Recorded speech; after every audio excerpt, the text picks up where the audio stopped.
¿Es posible que los demócratas o los republicanos aíslen a los antisemitas y a los extremistas dentro de sus filas? El aumento del odio hacia los judíos después del 7 de octubre ha llevado no solo al surgimiento de multitudes que atacan a los judíos con intimidación y violencia en los campus universitarios y en las calles de las ciudades estadounidenses, sino también a que la ventana de Overton del discurso aceptable se haya movido, permitiendo que calumnias sangrientas se difundan rutinariamente en nuestras discusiones políticas y en medios de comunicación principales como el New York Times. ¿Las elecciones intermedias de 2026 llevarán a más éxitos para los que atacan a Israel y los antisemitas? ¿O el proceso político y el buen sentido del pueblo estadounidense llevarán a la derrota de personas como Graham Platten y Abdul El-Sayed, tal como ya les sucedió a Thomas Massey y Maureen Galindo? Esta semana en Think Twice profundizamos en la política del extremismo con el periodista y autor David Harsanyi.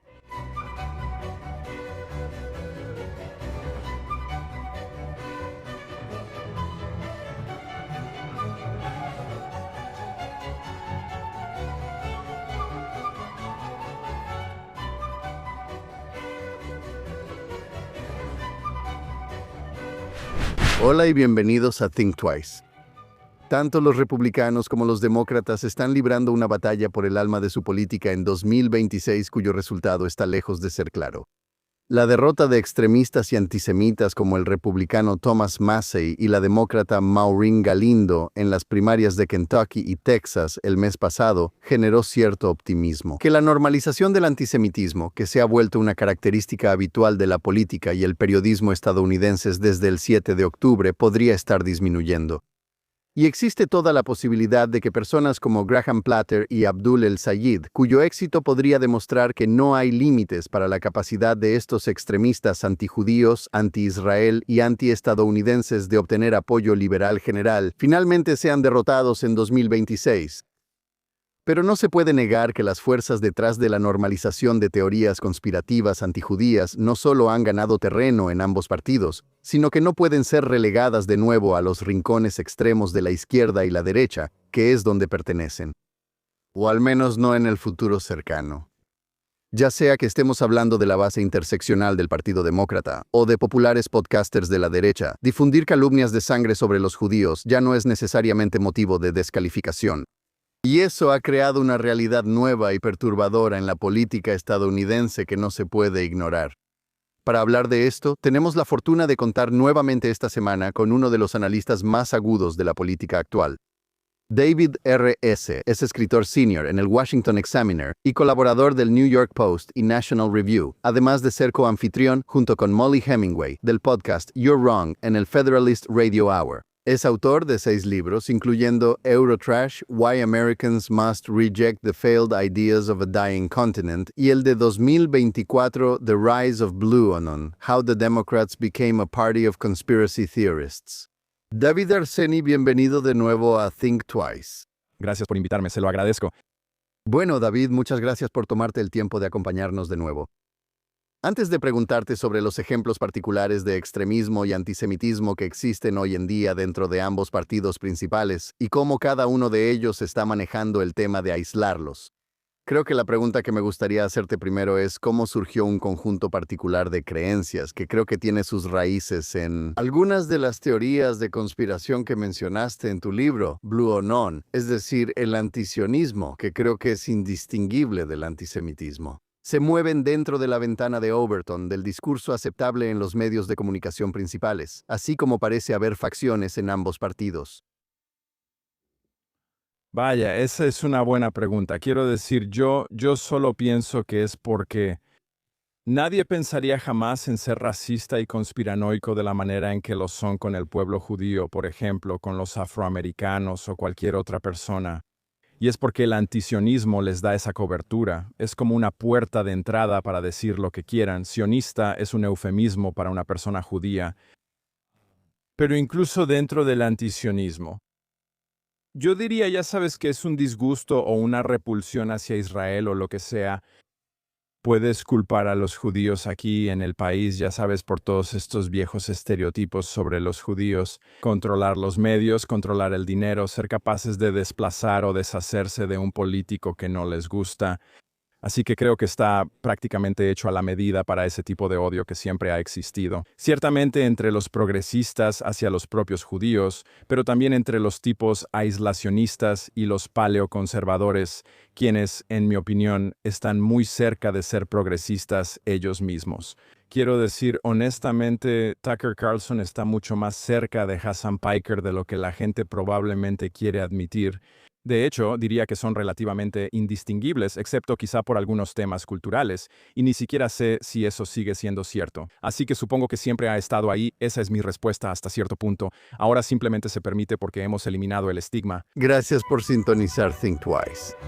Ya sea que nos estés escuchando en cualquiera de las plataformas de podcast o viéndonos en vivo en Facebook, en X o en el canal de YouTube de JNS, por favor dale like y o suscríbete a JNS, haz clic en la campana para recibir notificaciones y déjanos buenas reseñas.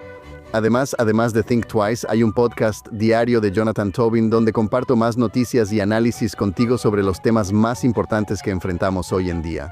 Puedes encontrar el programa diario bajo Jonathan Tobin Daily en el canal de JNS donde sea que escuches tus podcasts. Y ahora volvamos al programa de hoy. Creo que hay circunstancias específicas en ambos lados del espectro político que lo permiten. Creo que los progresistas ciertamente están influenciados por, ya sabes, este tipo de ideologías tóxicas, la teoría crítica de la raza, el colonialismo de colonos, la interseccionalidad, y, ya sabes, los tipos como Tucker Carlson, e incluso personas que están aún más locas que él.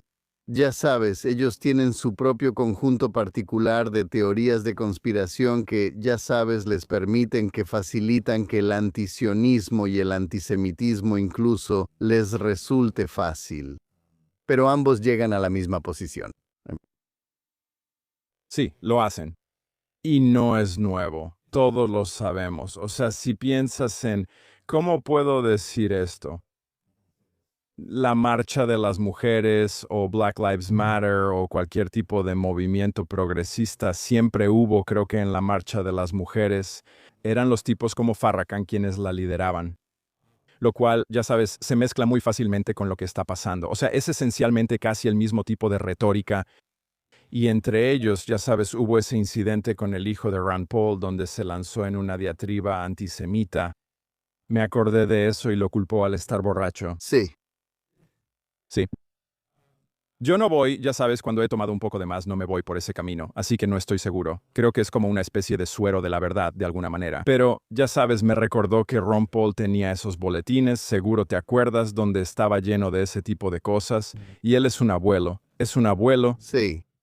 Sí. Entonces, un abuelo, entonces.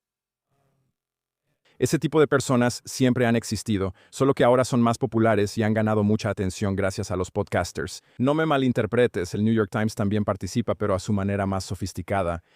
Pero creo que con esta democratización de los medios, sin editores, ya no tienes que ser sutil al respecto, y hay un bajo costo para hacerlo. Ya no hay un verdadero precio que pagar por ser antisemita en la sociedad. Si eres racista, todavía hay un precio que pagar. Si eres antisemita, prácticamente no hay ningún precio que pagar. Ves a comediantes hacerlo, ves a podcasters hacerlo, y en cierto sentido también ves a personas de los medios tradicionales hacerlo. Sí, creo que eso es cierto. Hablaremos específicamente del New York Times un poco más adelante en este programa, pero ahora quiero hablar sobre cómo el Partido Republicano y los demócratas están manejando el aislamiento de los antisemitas.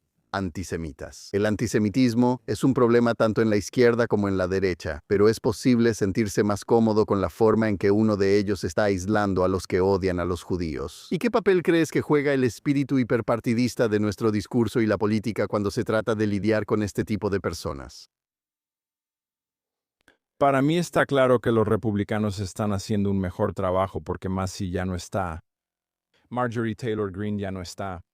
El problema para mí, sin embargo, es por qué ya no están. ¿Se fueron porque eran antisemitas? No estoy seguro de eso. Creo que ya no están porque Donald Trump realmente ya no tenía ningún uso para ellos y por buenas razones. Por una buena razón. Trump, al final de cuentas. Sí.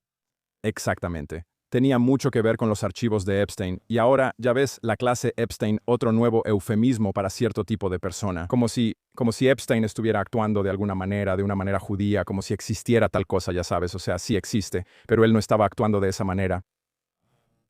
Así que están haciendo un mejor trabajo, y sí, son mejores, Ya sabes, o sea, no hay duda de eso. Hay menos antisemitas dentro del Partido Republicano, al menos ciertamente dentro de los republicanos electos que en la izquierda. Están por todos lados. No hay ningún Mom Donny en la derecha ahora. Pero eso no significa que las cosas estén bien, pero supongo que están mejor. Y yo, ya sabes, no sé qué depara el futuro, pero ahora mismo están mejor. Sí, creo que eso es cierto. Creo que el Partido Republicano electo, o sea, ahora que Massey ya va de salida, ya sabes, ciertamente el caucus de la Cámara, el caucus republicano de la Cámara, es prácticamente unánimemente pro-Israel. Los demócratas, en el mejor de los casos, lo mejor que podrías decir es que están divididos. Pero ya sabes, incluso los demócratas moderados, ya sabes, los que son más o menos pro-Israel, están muy callados. Excepto por John Fetterman. Y él, ya sabes, tiene un pie o tal vez un pie y medio fuera del Partido Demócrata en este momento. Incluso intentará postularse para la reelección.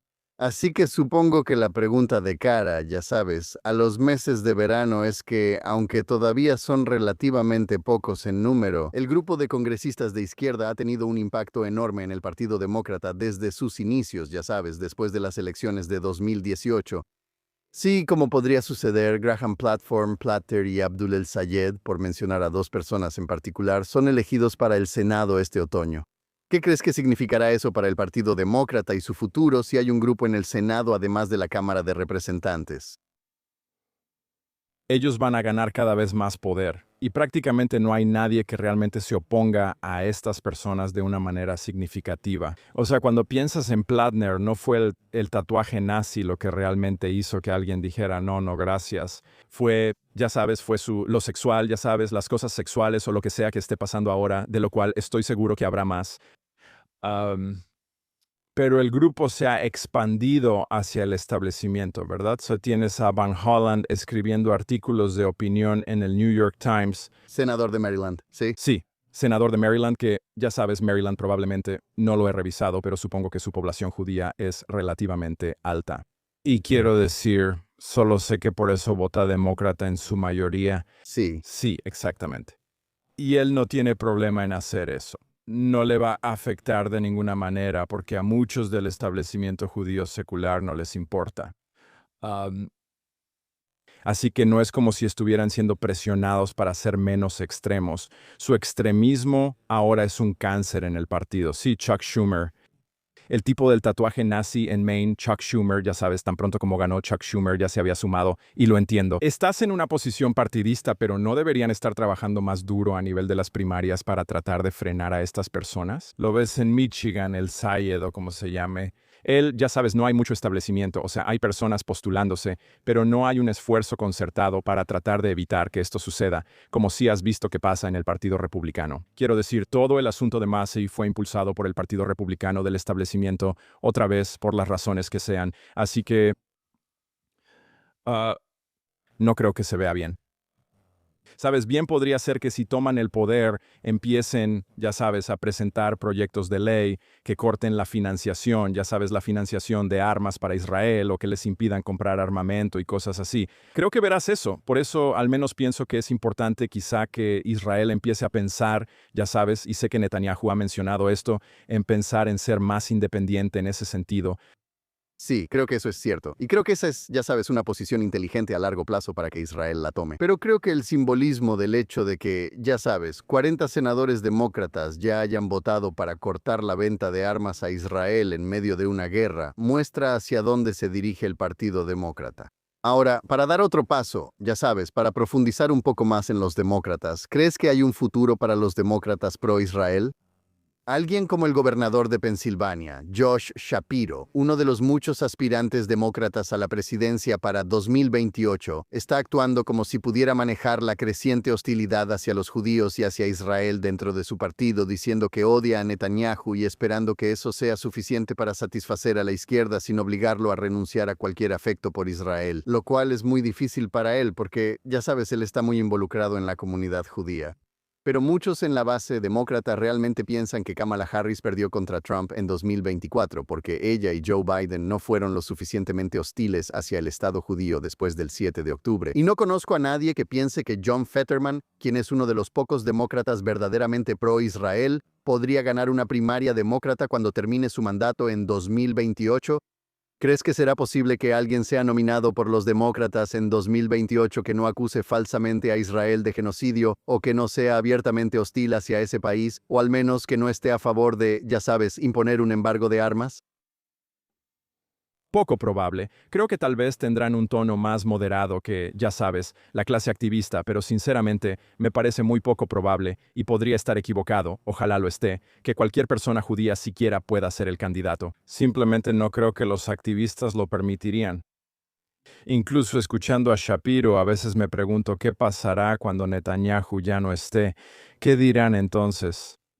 Es algo gracioso porque ha estado tanto tiempo que han estado usando esto desde siempre. Me recuerda un poco a cómo los demócratas nunca pueden ir contra los dueños de armas o contra las armas en sí. Siempre es la NRA. Es un hombre de paja fácil para ellos al que pueden seguir atacando, y Netanyahu es a quien fingen oponerse, cuando en realidad hay un consenso amplio sobre la mayoría de las cosas que él está haciendo en Israel, ¿verdad? Es solo, lo está haciendo, ya sabes, de manera competente, lo está haciendo bien, su tono es el correcto, esto está bien, pero sí, ya no hay una verdadera izquierda radical en Israel. Eso, ya sabes, y entonces el consenso de la clase política está donde está Netanyahu. Entonces, ¿qué harán cuando eso termine? Creo que para entonces habrán adoptado el antisionismo en general, ya sabes, en el Partido Demócrata, y no importará. Viste esa encuesta, estoy seguro, donde dijeron que incluso los jóvenes judíos quieren un Estado binacional. Ahora, no creo que realmente entiendan lo que eso significa, pero y está la credibilidad de la encuesta en términos de su muestra, a quienes les están preguntando realmente. Pero puedo ver que esa sea la posición del Partido Demócrata en el futuro. Así que sí, olvidé cuál era la pregunta, pero creo que estamos... No. Era el Partido Demócrata, sí. No, sí, no lo hagas. Y, ¿sabes? No creo que haya un demócrata que pueda ser nominado en 2028 que fuera, ya sabes, incluso tan pro-Israel como Josh Shapiro, quien, sabes, es alguien que conozco muy bien. Él es un vecino, compañero de congregación, y nuestros hijos fueron a la misma escuela, en la misma clase por un tiempo. Recuerdo a principios de 2008 cuando él intentaba convencerme de que Barack Obama sería bueno para Israel, ya que él había apostado por Barack Obama desde el principio cuando todos los demás apoyaban a Hillary Clinton y, de hecho, no obtuvo nada de eso. Pero eventualmente fue ascendiendo. Pero sí, él está en una posición interesante. Y realmente no le doy muchas posibilidades de ser elegido presidente. Pero eso parece un político talentoso. Y si los demócratas fueran serios, es el tipo de persona que postularían. Quiero decir, él ganó, creo que ganó en el año en que Trump ganó, o al menos ganó un estado que Trump ganó. Y es exactamente el tipo de estado que necesitas ganar para ganar la elección nacional. No hay manera de evitarlo. Probablemente tienes que ganar Pensilvania. Así que parece muy extraño. La mayoría de estos otros estados realmente no están en juego. Hay muy pocos que sí lo están. Y este parece ser el tipo que podría ganar esos estados. Tal vez, ya sabes, tal vez ganaría Virginia, probablemente, podría ganar Pensilvania, y entonces estarías a un estado de ganar la elección. Pero en cambio, van a terminar postulando a alguien de California o a alguna otra persona que tiene, digámoslo así, solo para volver a una... Pregunta que mencionaste antes. Creo que los demócratas y progresistas son anti-israelíes. Creo que muchos de ellos son antisemitas de alguna manera. Pero no creo que Gaza sea tan importante para ellos como para que vayan a definir su voto por un congresista o político en la mayoría de los lugares. Tal vez en Michigan sea diferente, lo que sea, pero ahí sí es el tema que más les importa. Así que poner eso en la cima de la lista de los temas que te importan creo que es un gran error. Simplemente no creo que los estadounidenses sepan lo suficiente sobre eso, la mayoría de ellos, o les importe lo suficiente como para que eso decida a quién le van a dar su voto. Así que es raro que lo conviertan en un tema tan central.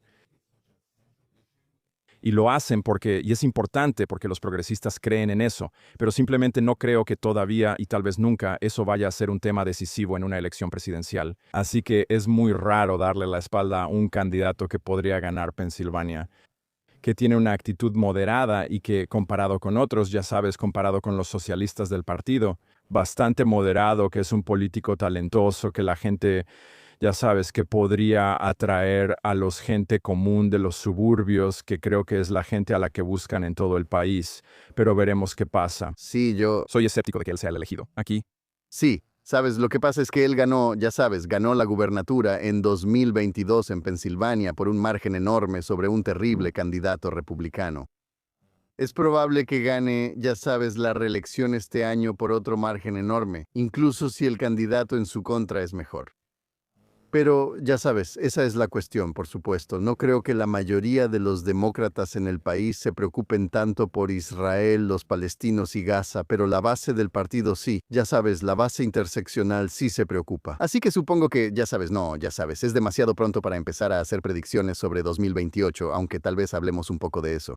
Pero creo que la pregunta que me hago es, ya sabes, dentro del Partido Demócrata, en los últimos 3 ciclos electorales, el establecimiento del partido mantuvo bajo control al ala de Bernie Sanders. Como que fueron rechazados en 2016 y 2020 y no tuvieron oportunidad, ya sabes, en 2024.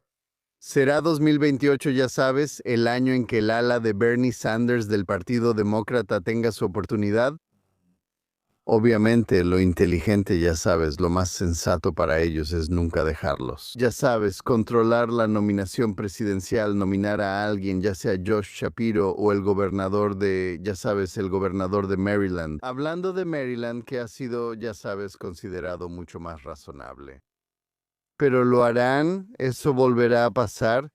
Podría volver a pasar en un partido que se ha movido mucho hacia la izquierda, donde Graham Plattner es, ya sabes, dejando de lado los escándalos sexuales, un candidato plausible para el Senado. No lo sé, pero sí sé eso. Ese grupo tiene más poder que nunca y más influencia dentro del partido que nunca.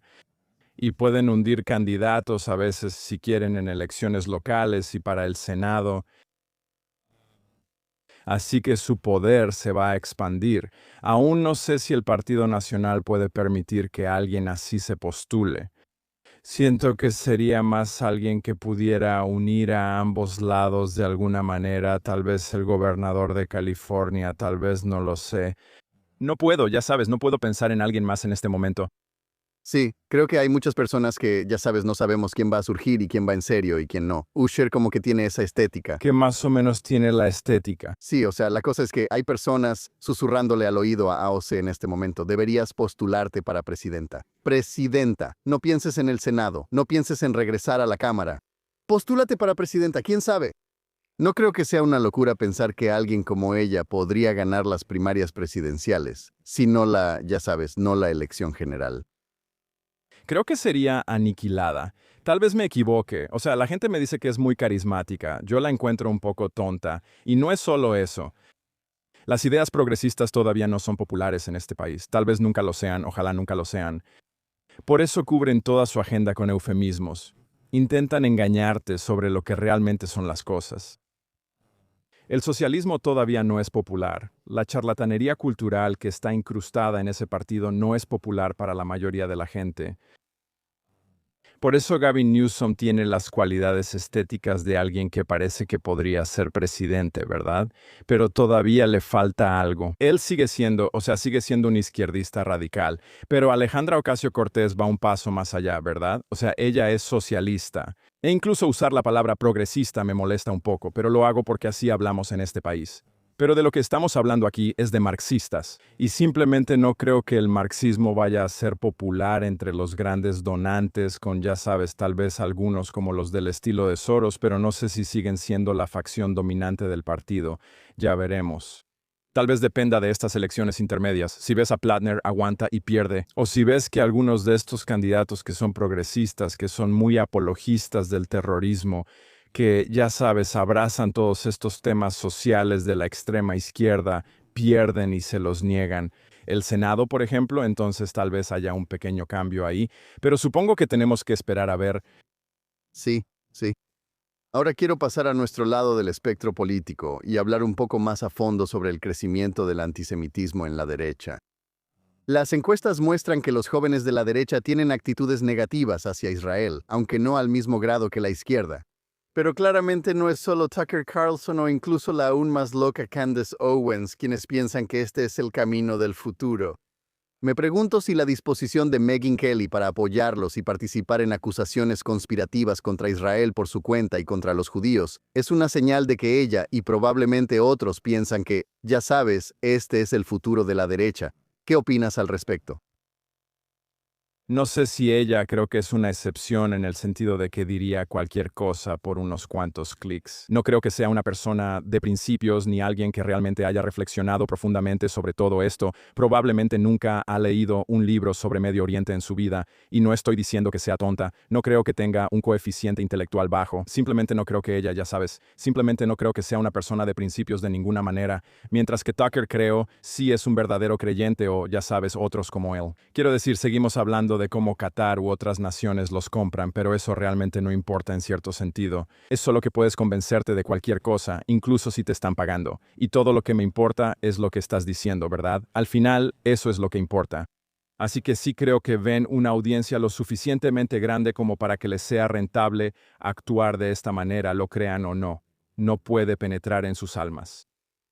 Pero no estoy seguro de que esa audiencia sea, ya sabes, es que no sé si los jóvenes votan en grandes cantidades. No conozco a esa audiencia, creo que mucha de esa audiencia, ya sabes, escribí sobre esto en mi libro sobre conspiraciones de la izquierda, pero creo que también aplica para la derecha.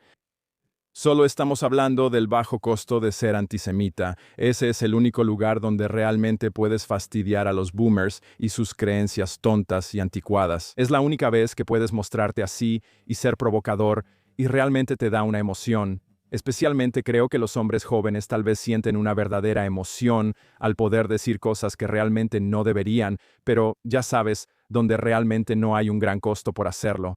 Creo que gran parte de la audiencia me parece así.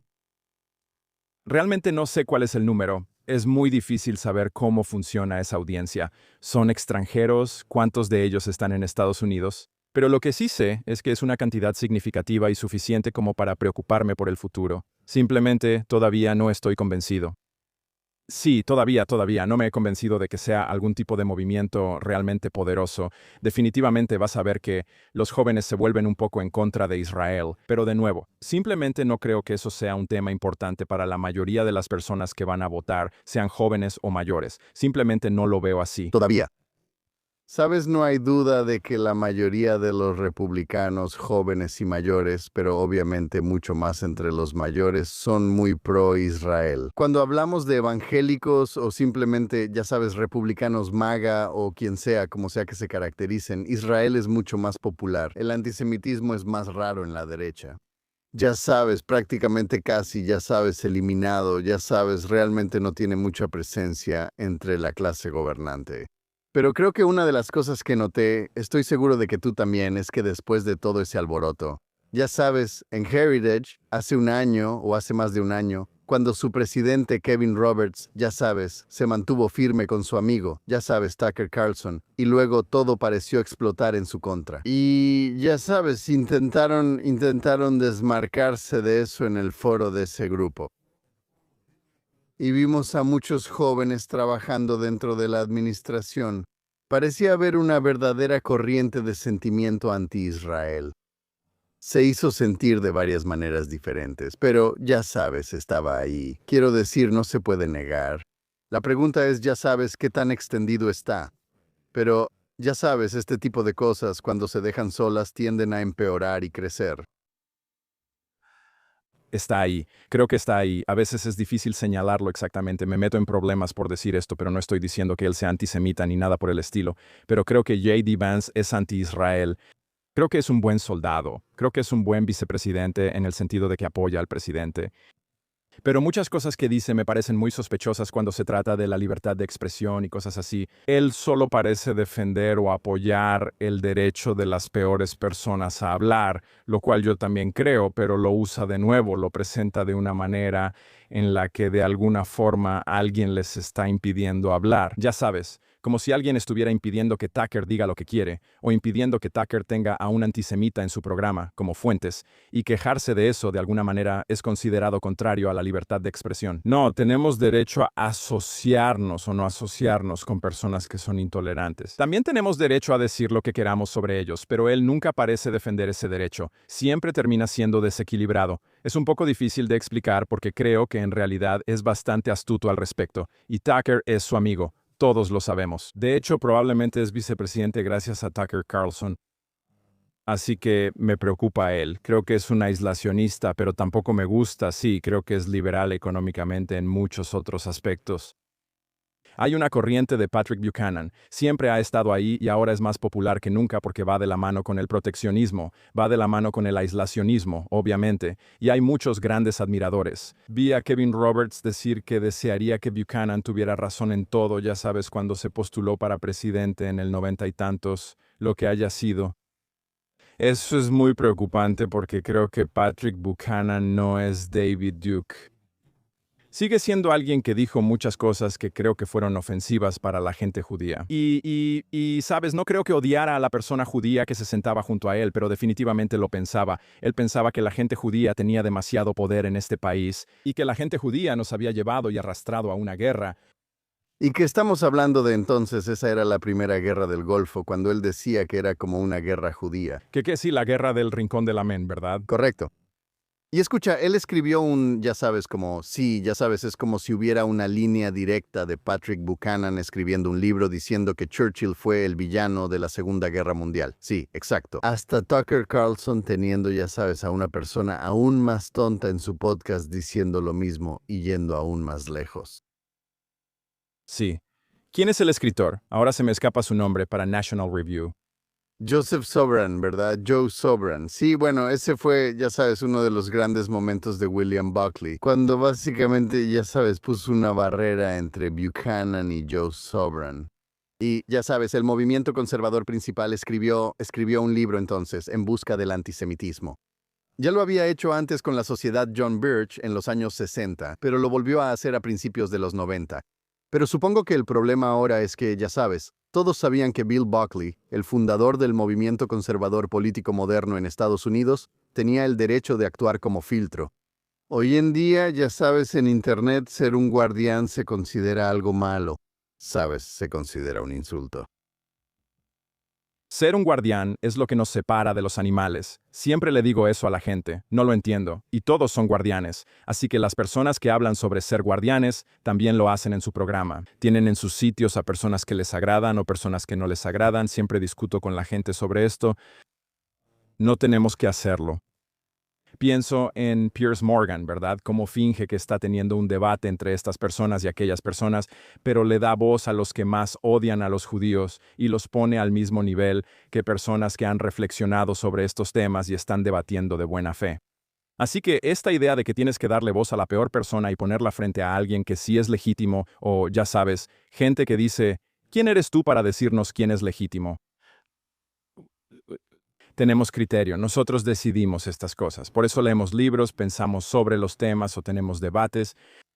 Y al darle voz, de la misma manera que Tucker le dio voz a Fuentes, el objetivo era normalizarlo, darle un lugar en la mesa y un debate legítimo en este país. Ese era el propósito de ese debate. Y la gente se burla de mí porque dicen que no puedo hablar de este tema. Sí, puedes hacerlo si los desafías y enfrentas su locura, pero si solo los pones ahí y dejas que digan todas sus tonterías, o no mencionas las peores cosas que han dicho o, ya sabes, sus verdaderas posturas, entonces solo estás encubriendo sus posiciones. De todos modos, lo estás intentando. Así que creo que el control de acceso es importante. Y sí teníamos algo de estructura. Había un periódico, ya sabes, pasaba por editores.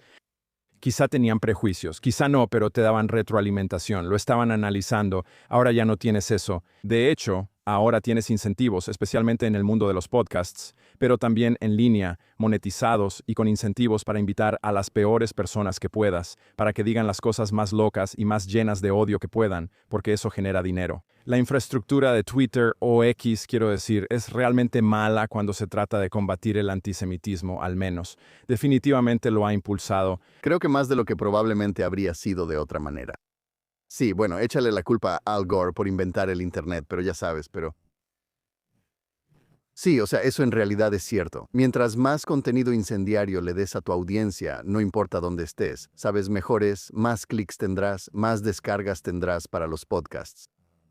Y en cuanto a J.D. Vance, sabes, iba a hablar de él un poco más adelante, pero la verdad es que para mí creo que, sabes, hay mucho que me gusta de Vance como político. Creo que, sabes, hay muchas cosas que sí me gustaron de él.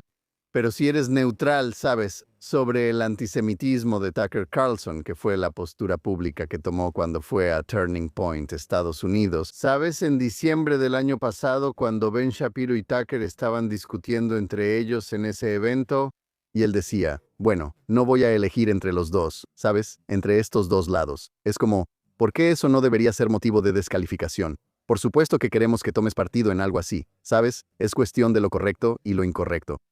Y si no crees que hay una diferencia, sabes, esto es un tema de lo correcto y lo incorrecto, entonces no deberías ser alguien en quien se pueda confiar para tomar decisiones. Él no tiene miedo de tomar posturas sobre un montón de temas, que él, ya sabes, incluso la libertad de expresión europea, ¿verdad? O cualquier cosa o temas morales. No tiene problema en tomar una postura, pero en este tema él es muy particular. Así que no tengo nada personal en contra de J.D. Vance. Parece un hombre de familia muy normal y un hombre inteligente y todo eso. Creo que muchos de los tipos más populistas de la derecha sobreestiman cuánto le va a atraer J.D. Vance a la gente fuera de su círculo. No sé, podría estar equivocado, no estoy adivinando quién va a ser presidente. Puede que sí, vicepresidente, puede que sí sea el próximo presidente si se enfrenta a AOC o algo así, o si consigue la nominación. Creo que la gente sobreestima lo popular que será, lo populares que serán sus políticas y cuánta carisma personal tiene. Y sabes, es difícil para mí juzgar eso. A veces me equivoco con eso de la carisma. No pensé que Donald Trump fuera a ganar en 2016. Pero no eras el único que no pensaba eso. Así que he dejado de hacer predicciones, pero sí creo que sobreestiman un poco su atractivo. Pero ya veremos qué pasa. Sí, bueno, postularse para presidente no es como postularse para cualquier otra cosa si hay algo que hemos aprendido, ya sabes, en nuestras vidas cubriendo política. Los tipos que, ya sabes, personas que son como gigantes cuando solo se postulan para un cargo estatal o, ya sabes, cuando van en la parte baja de una boleta, ya sabes, cuando tienen que salir solos al escenario nacional. Es una historia muy diferente. Así que Giuliani, Fred Thompson. Sí, Giuliani. ¿Recuerdas a Scott Walker? Scott Walker, sí. Sí. Es un juego completamente diferente. ¿Y sabes? Ron DeSantis no lo ha hecho. Sí, sí. Bueno, sí.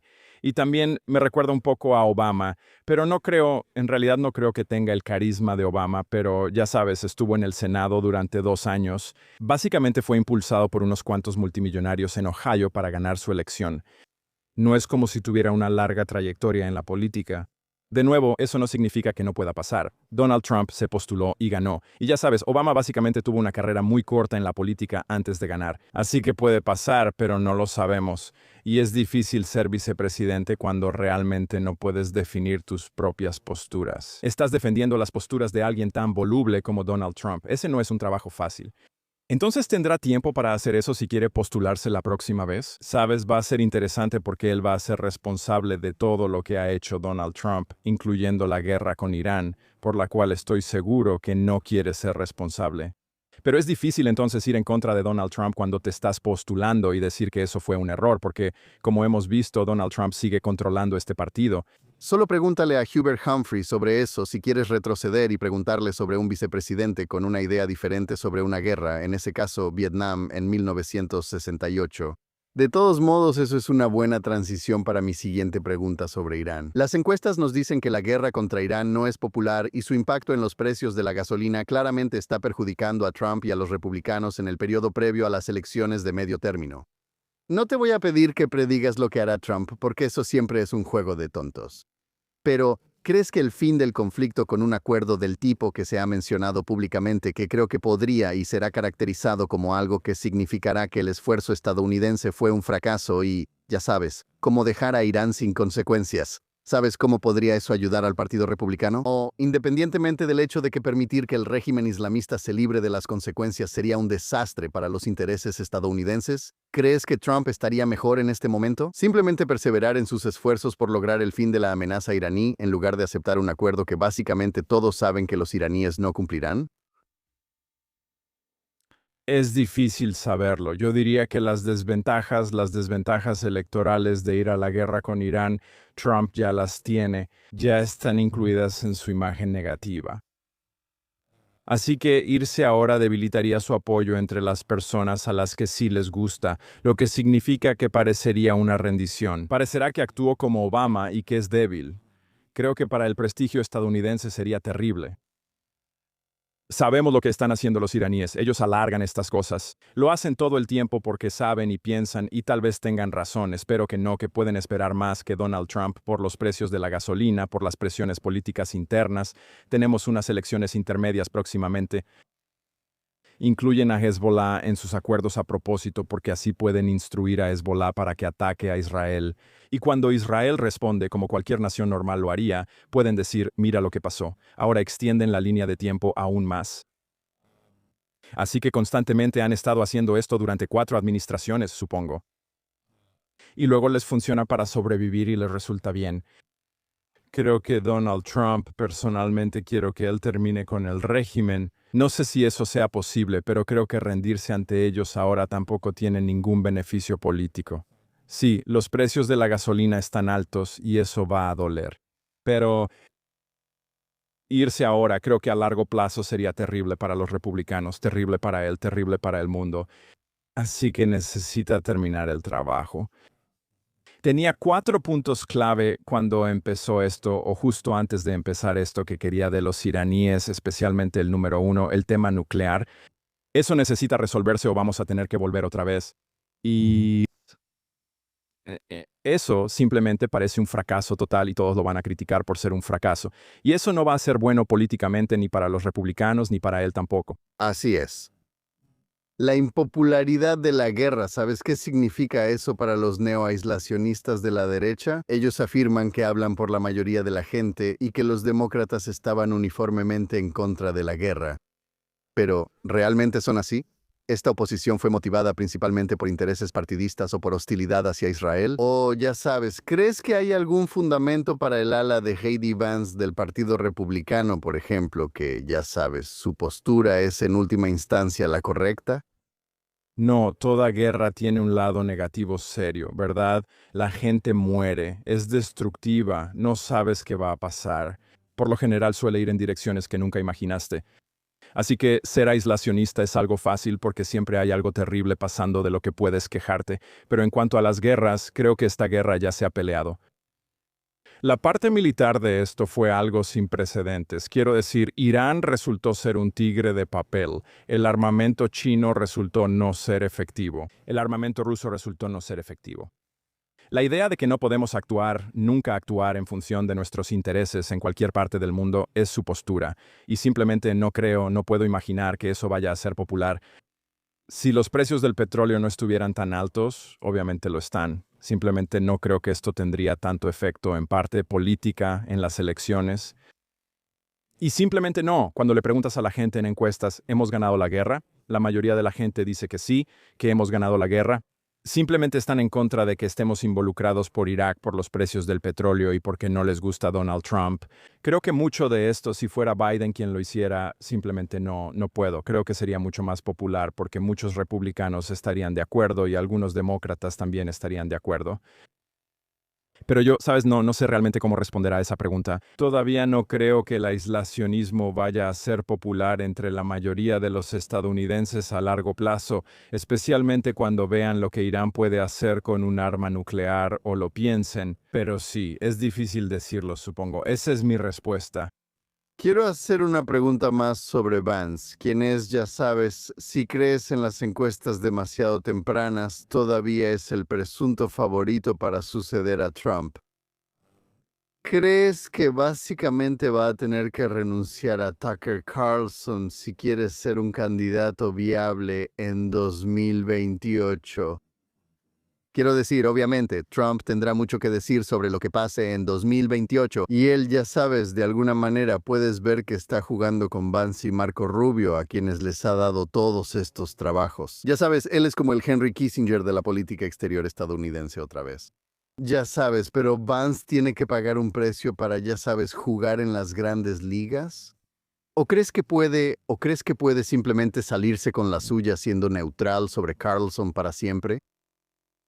Si esta guerra civil estalla, no sé si Marco Rubio se postularía, por ejemplo, si Donald Trump dijera que J.D. Vance debería ser presidente. Creo que con eso bastaría. Donald Trump dice que Vance va a obtener la nominación. Pero si eso no sucede y Donald Trump dice que se peleen,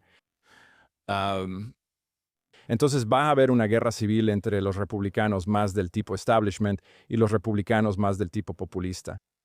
Y que J.D. Vance empiece a criticar a Tucker Carlson no le funciona en las primarias, creo yo. Así que estaría en una situación muy difícil y trataría de evitarlo, y tal vez podría evitarlo, no lo sé.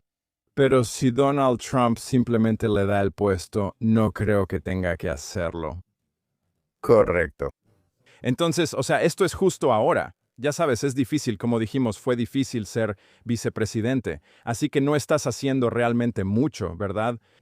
Marco Rubio está haciendo mucho. Marco Rubio está en medio de casi todos los temas importantes. Hay mucha política exterior, obviamente, pero él siempre parece estar ahí haciendo argumentos morales muy claros. No todo lo que ha dicho ha sido perfecto, pero ha sido mucho más impresionante. Y tal vez eso solo sea una función de que J.D. Vance no puede, ya sabes, no le han dado los trabajos donde pueda hacer esos argumentos. Pero obviamente hay algo de impulso para él. Todavía es muy temprano, así que mi esperanza es que prefiero a Marco Rubio sobre J.D. Vance, por supuesto.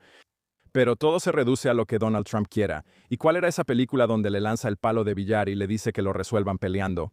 Lo rompe y les dice que lo resuelvan peleando. Si eso pasa, creo que vas a ver una especie de pequeña guerra civil y podría ponerse bastante feo dentro del Partido Republicano. Sí, volvamos a la izquierda por un momento. Y ya sabes, parece que si sigues lo que pasa en la izquierda, hay como un tipo de resurgimiento del socialismo, tal vez incluso del comunismo. La popularidad de Zohran Mamdani, ya sabes, a pesar de que sus políticas propuestas son ridículas. Pero esto encaja en una verdadera corriente de opinión en la izquierda, no solo entre los locos que aplauden el asesinato de un directivo del sector salud. Pero parece que hay, ya sabes, un resurgimiento de eso. Así que supongo que mi pregunta ¿es Mam Donnie, ya sabes, y su fenómeno solo algo aislado en un enclave profundamente demócrata como Nueva York? ¿O vamos a estar viendo más de esto? Ya sabes, los marxistas, quiero decir, ya me lo dijiste, y de hecho estoy de acuerdo contigo. No creo que el pueblo estadounidense vaya a aceptar el marxismo, pero el Partido Demócrata, ya sabes, podría hacerlo. Hay muchos socialistas demócratas ganando elecciones primarias estos días. Entonces, ¿qué dice eso sobre dónde estamos? Quiero decir, obviamente la gente es ignorante sobre el comunismo e ignorante sobre el marxismo. Sabes, no conocen la historia del siglo XX ni ninguna otra historia. Pero, ¿sabes? Deberíamos descartarlo tan rápido, ¿sabes? Tan a la ligera. ¿O nos espera otra lucha por, ya sabes, los mercados libres y la libertad en general? No, yo no lo descartaría. Creo que en las zonas urbanas estamos viendo a muchos socialistas postularse y ganar elecciones para el Consejo Municipal, alcaldías y otros cargos. Muchos jóvenes se sienten atraídos por el socialismo, como siempre sucede, porque es una idea idealista y revolucionaria, muy fácil de entender moralmente. Queremos que las cosas sean justas, queremos que todos tengan una oportunidad, todo eso, mientras que el capitalismo y las ideas de libre mercado son mucho más abstractas y difíciles de vender. Siempre ha sido así, ya sabes.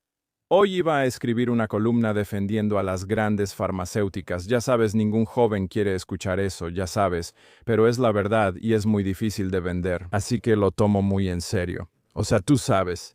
Y ese tipo de radicalismo va a ser cada vez más popular. Así que piensa en los demócratas que quieren destruir la Corte Suprema, quieren destruir el colegio electoral. Ellos están haciendo la democracia mucho más directa, lo cual sienta las bases para un movimiento mucho más socialista, creo yo. Entonces, creo que es un problema serio. Y no estoy seguro de qué puedes hacer al respecto. Cuando tienes a Mamdani, por ejemplo, donde estás en una ciudad con muchos capitalistas, muchas personas judías, ¿verdad? Yo crecí ahí y él todavía gana. Eso es algo en lo que pensar. Este es el centro del mundo en muchos sentidos y él, ya sabes, ganó. Así que y a la gente le agrada. Así que lo tomo muy en serio, sí. Y creo que es un problema principalmente con los jóvenes. Así que tal vez cuando sean mayores y tengan que pagar impuestos y tengan sus propios negocios y las cosas avancen, cambien de opinión, aunque eso no siempre sucede realmente. Creo que la gente piensa que cuando envejeces te vuelves más conservador. No es así, generalmente no es el caso, ¿verdad? Creo que la gente se aferra a la política de su juventud de muchas maneras, pero ya veremos. Bueno, sabes, si hay algo que creo que he aprendido en el periodismo es que la gente cree lo que quiere creer.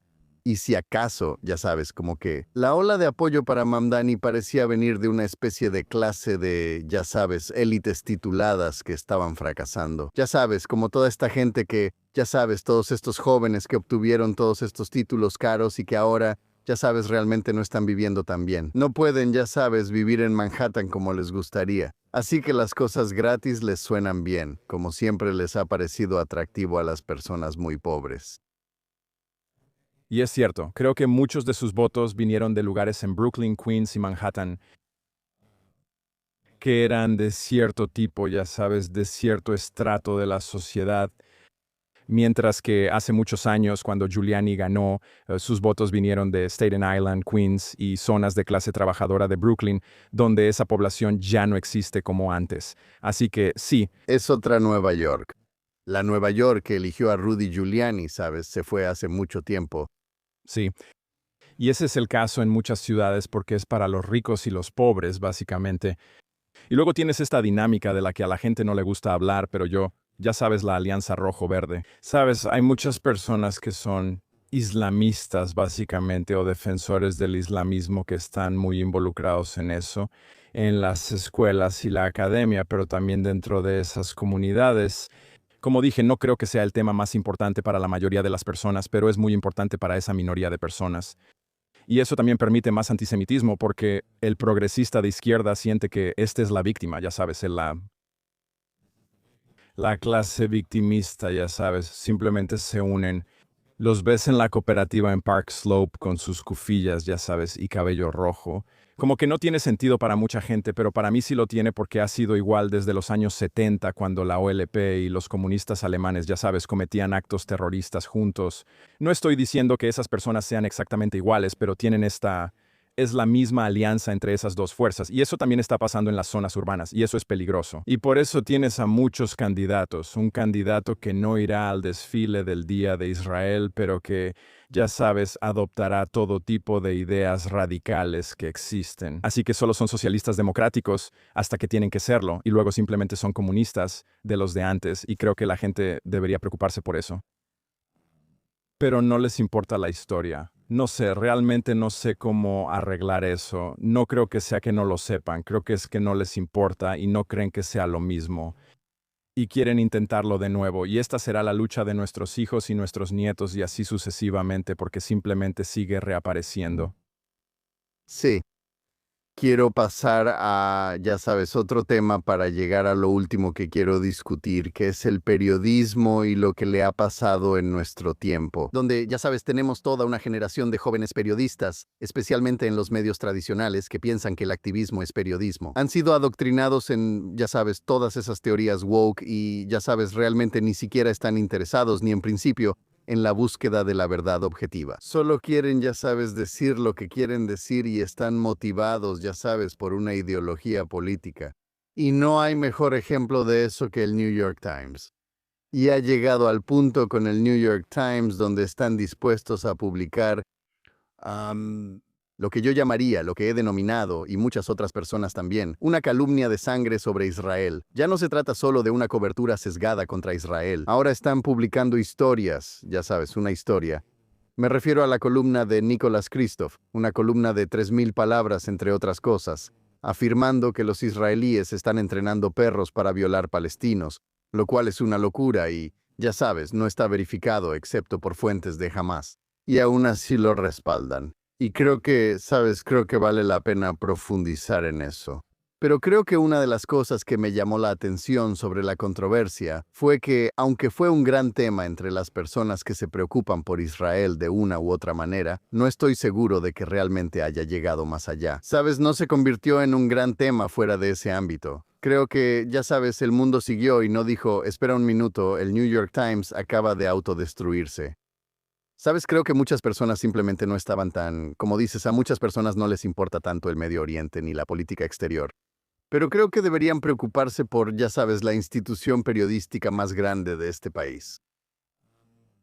publicando calumnias de sangre y respaldándolas. Hay una corrosión del periodismo en el sentido de que, como dices, antes era tendencioso. Trabajé en un periódico bastante grande durante años y era tendencioso. Los editores eran tendenciosos, los reporteros eran tendenciosos y así sucesivamente. Hay una diferencia entre el sesgo y el activismo y la falta de verdad. Así que tenemos lo de la colusión con Rusia. No hubo consecuencias por eso. La mayoría de las personas involucradas en eso siguen en sus trabajos o tienen mejores empleos, ganan más dinero. Y no devolvieron los premios Pulitzer. No. Brett Kavanaugh, sin embargo, ya sabes, la gente sigue ahí. Nadie pagó un precio. Si una vez no hay un precio que pagar por algo, se vuelve más fácil hacerlo la próxima vez. Así que, ¿qué precio? Nick Kristof probablemente ganará otro Pulitzer por esto. Y aunque rompió toda ética del periodismo, lo busqué, fui al sitio del Código de Ética del Periodismo y lo revisé uno por uno. Ya sabes, asegúrate de que tus fuentes no tengan, ya sabes, una agenda. Ya sabes, como si hace 20 años le hubiera llevado una historia a mi editor diciendo que estos tipos tienen perros que están violando gente, me habría dicho, ¿estás loco? Como... Vamos a traer a Mar a algunos expertos del Club Canino o lo que sea y ver si eso siquiera es posible. Pero no, ellos simplemente lo publican. Y luego uno de los como que insinuó que estaba bien porque estaba en la página de opinión, pero eso no es cierto. Un escritor de artículos de opinión, y yo he estado haciendo eso por bastante tiempo, ¿sabes? Y al menos esa es mi opinión, es que todavía tenemos que vivir bajo las reglas del periodismo cuando se trata de evidencia y verdad. Solo tenemos opiniones. Y él presentó todo ese artículo como si fuera un trabajo periodístico, como una investigación profunda, cuando usó a 2 propagandistas de Hamás y un montón de fuentes anónimas. Ni siquiera sabemos si existen. Podría inventarlas por lo que sé porque no confío en él. Así que simplemente no entiendo cómo un editor no dijo, esto es una locura.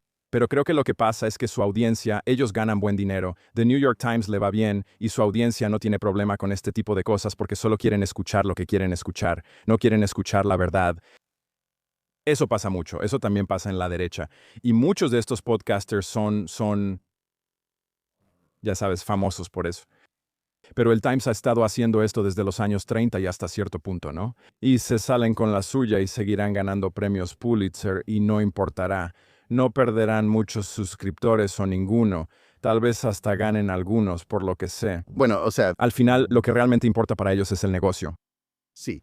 O sea, mira, el Times fue fundado para ser, ya sabes, el periódico del empresariado dominante en el siglo XIX. Hoy en día su plan de negocios es atraer a la izquierda. O sea, el 90 a 95% de sus lectores son liberales y demócratas, o se caracterizan a sí mismos como de izquierda. Esas son sus propias cifras. Sabes, no creo que lo hubieran hecho, si hubieran renunciado, ya sabes, si hubieran retractado la columna de Kristof, que, si tuvieran algo de integridad, lo habrían hecho, o eso les habría costado suscriptores, eso los habría matado. Así es, ahora sí, seguro. Ya sabes, y ese es tú. Tu audiencia probablemente lo sepa, pero tal vez otros no lo sepan. La profunda inclinación antisionista del New York Times que se remonta a su, ya sabes, segundo dueño. Y que la familia que lo poseía siempre fue anti-Israel, antisionista, menospreciaba, ya sabes, a los judíos de Europa del Este que llegaron en masa a este país. Sé que el editor de hoy no está pensando en eso, pero hay tradiciones, es un continuo, sí. En realidad, él está a unas cuantas generaciones de ser siquiera un judío asimilado. Así que, ya sabes, no es como son ahora, pero esa definitivamente es su mentalidad. ¿Y recuerdas la primera vez, justo después del 7 de octubre? Creo que fue solo una semana después cuando Israel estaba respondiendo. La yihad islámica accidentalmente golpeó un hospital con un misil. Le echaron la culpa a Israel. No tenían a nadie ahí para confirmar la historia. Ni siquiera tenían una foto. Así que pusieron una foto de otro edificio en llamas o algo así, lo que hizo que la gente pensara que era el edificio que Israel había atacado. Así que, y ellos fueron los primeros en simplemente usar las cifras de Hamas, ya sabes, sin cuestionarlas. Así que eso va más allá de un sesgo, eso es activismo. Y entonces, ya sabes, si Kristof, ese tipo es un chiste. Quiero decir, honestamente, él ha tenido otras historias grandes que ha arruinado por completo, historias realmente importantes, y simplemente sigue como si nada. Y nadie, ya sabes, no hay consecuencias por esto. No hay castigo, ya sabes, probablemente va a ganar un Pulitzer. Una semana antes de que publicara esa historia, creo que el New York Times ganó un Pulitzer por mostrar a ese niño con parálisis cerebral y fingir que se estaba muriendo de hambre por, ya sabes, el bloqueo israelí. Y ganaron un Pulitzer. Nadie pagó un precio por eso. Sí. Bueno, o sea, eso dice algo terrible sobre el periodismo, pero ya sabes, por eso nuestro país está tan dividido con personas que ya no leen, ven ni escuchan las mismas cosas. Pero ya sabes, cuando un lado se va completamente al extremo, ¿por qué alguien que no esté involucrado en la izquierda o personas como nosotros que nos pagan por leer, ya sabes todo? ¿Por qué alguien debería leer el Times? Ya sabes, ¿por qué alguien debería prestarle atención? ¿Y por qué deberían preocuparse por alguien que no está, ya sabes, de su lado ideológico? Supongo que esa es la dinámica terrible. Es una tragedia porque la calidad de ese periódico es realmente increíblemente alta, en el sentido de que mira su sección de arte o mira, tienen el tipo de alcance para hacer cobertura internacional que nadie, ya sabes, muy pocos periódicos tienen.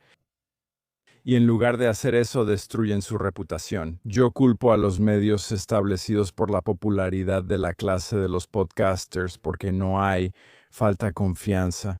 Nadie confía en los medios ya. De hecho, lo que digan yo ya no. Si leo una historia de Time, antes leía entre líneas. ¿Sabes cómo solías hacer eso? Y decías, tienen sesgo, pero podías sacar la verdad, ya sabes, como descifrando lo que decían. Ahora ni siquiera sé si algo es verdad y yo hago esto para ganarme la vida. Puedo imaginar que hay alguien allá afuera en el mundo que no les cree. Así que esa persona va a buscar otros medios y va a encontrar un medio que le diga lo que quiere escuchar todo el tiempo o que sea más emocionante de escuchar porque se involucran en teorías conspirativas o ya sabes lo que sea.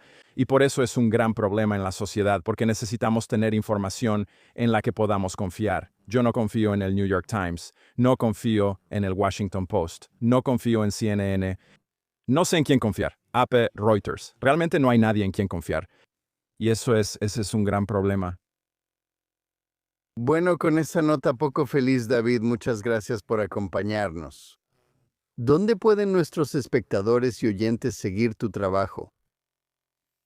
En el Washington Examiner, ahí estoy, David Harsanyi, David, Harsanyiinx, si quieren verme despotricando y hablando de cosas. Bien, perfecto, deberían hacerlo. Y lean a David. También queremos agradecer a nuestra audiencia.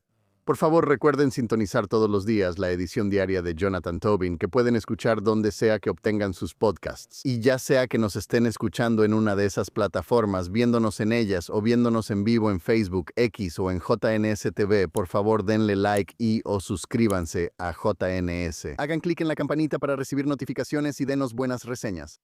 Por favor, escríbanos a thinktwice@jns.org y díganos dónde ven o escuchan el programa y qué opinan de él. Y recuerden, sigan leyendo y pensando por ustedes mismos. Nos vemos de nuevo la próxima semana.